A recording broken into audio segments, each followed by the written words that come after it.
Financial 24-25 में था, और non tax revenue dividends including dividends PSU से आता है, आरबीआई से सरप्लसेस, सर्विस चार्जेस, वो आ जाता है 5,45,00,000 करोड़। तो हमारा मानना ये है कि स्टेट्स को तो खाली ग्रॉस टैक्स रेवेन्यू शेयर मिलता है, सेंटर का जो उनके सेंटर जो मिल रहा है सेस एंड सरचार्ज में, वो तो इरोड करता है डिविजिबल पूल के साइज को, और सेंटर रिकॉर्ड सम लेता है सेसेस के ऊपर, fuel, GST, compensation, infrastructure, education, मगर ये डिवाइजेबल पूल से बाहर है, स्टेट्स का तो हिस्सा इसमें नहीं है ना, तो स्टेट्स का नुकसान होगा। और फिर ये जो जीएसटी रिजीम, जीएसटी को आप रिड्यूस कर रहे हैं, मुझे लगता है कि स्टेट के फाइनेंसेस को डिसप्रोपोर्शनेटली हिट करेगा, और मिडिल क्लास टैक्स पेयर, आप सब ये बातें हो रही है, टैक्स पेयर का आप देखिए पिछले 6 साल में इनकम टैक्स कलेक्शंस जीएसटी से और कॉर्पोरेट टैक्स से आगे बढ़ चुके हैं।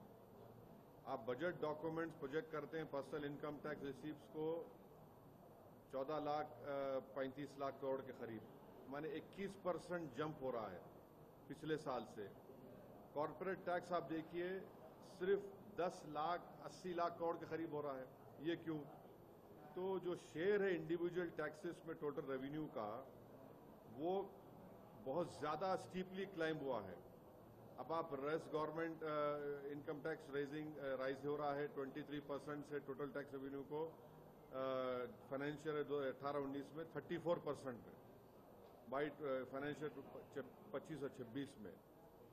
तो इन प्लेन टर्म्स अगर आप देखेंगे तो ordinary tax pay salaried and middle class families are shouldering a larger share of tax burden every year, and after paying income tax Indians still face GST on goods and services, even essentials.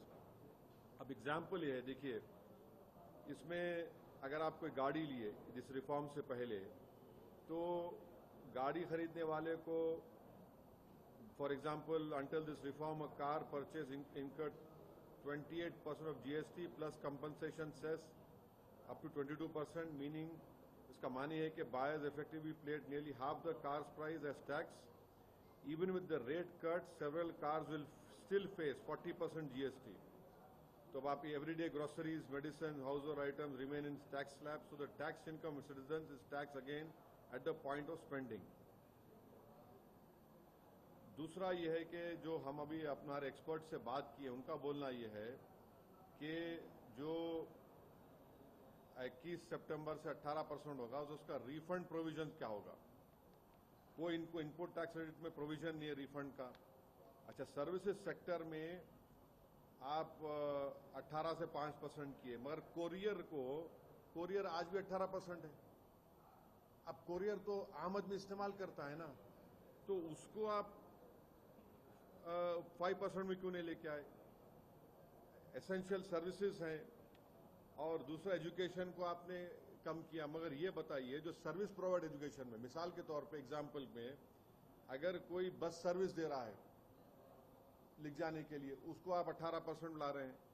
Physical education है, जो company एक physical education बनाकर education institute जाती, उसको 18% लगा रहे हैं आप। फिर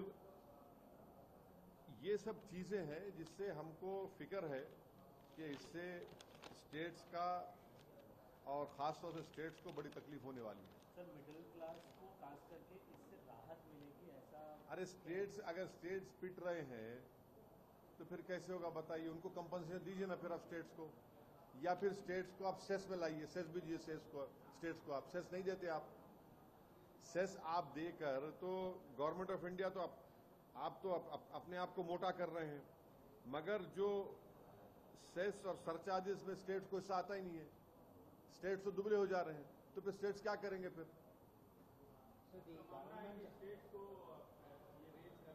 नहीं ना,